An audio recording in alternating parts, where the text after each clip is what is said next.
We're about to learn how to identify and diagram compound predicates with direct objects. My name is Nathan Teacher, and before we begin, make sure you subscribe and hit that bell notification button for more grammar videos as and when I release them. Congratulations, we're at the next lesson. Let's do some revision. What are the two types of verbs? AV, action verbs, and equals verbs, or as everyone else in the world says, linking verbs. Now, direct object.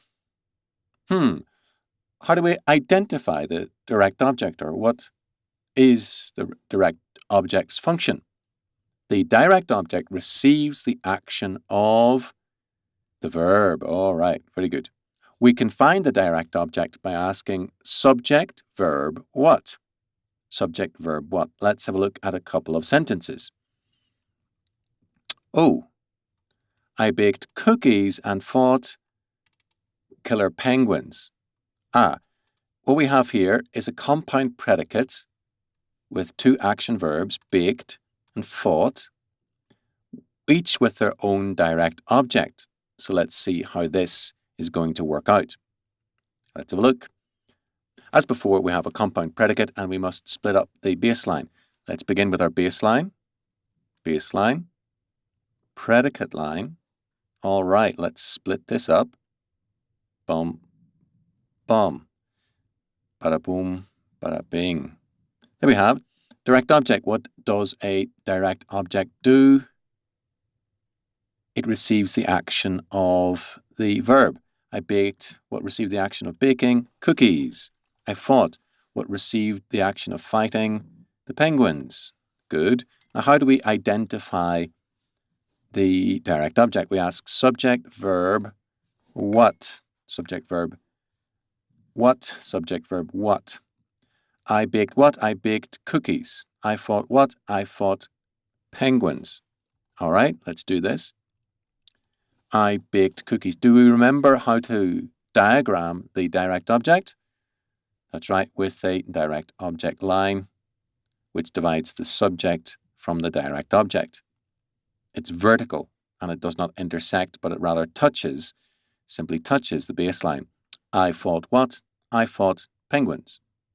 What kind of penguins? Killer penguins. Of course, naturally. It was on the tip of your tongue. I baked cookies.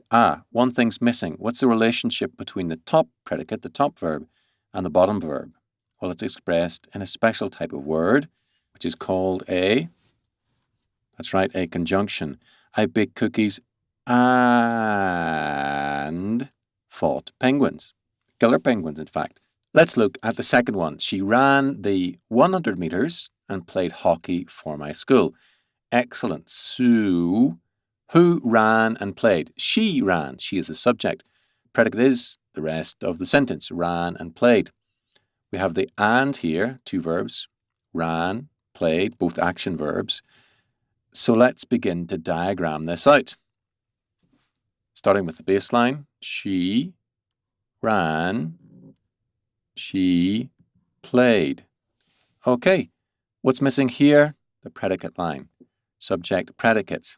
To identify the direct object, we ask subject, verb, what? She ran what? She ran the 100 meters. Let's draw in our direct object line there. Qualifier, which 100 meters? The answer is the or the 100 meters. Great. She played what? Subject, verb, what? To identify the direct object, she played hockey. Direct object line. But we have something else. How are these two verbs related? They're related by the conjunction and. She ran the 100 meters and played hockey. Subject, verb, what is how we identify the direct object, but we identify the indirect object by asking subject, verb, direct object to whom or for whom. She played hockey for whom? For school. For my school. Let's have a look. For school. For preposition to begin the prepositional phrase. For whom? For noun, for school. Prepositional phrases always end with nouns. For whose school? For my school. So there we have it. We have a subject, a compound predicate with our verb and direct object, modifiers here underneath. And we also have the same thing here, verb, direct object, but subject, verb, direct object for whom or to whom, for my school. We also have an indirect object. So well done. Excellent. Let's move on to the next sentence, shall we?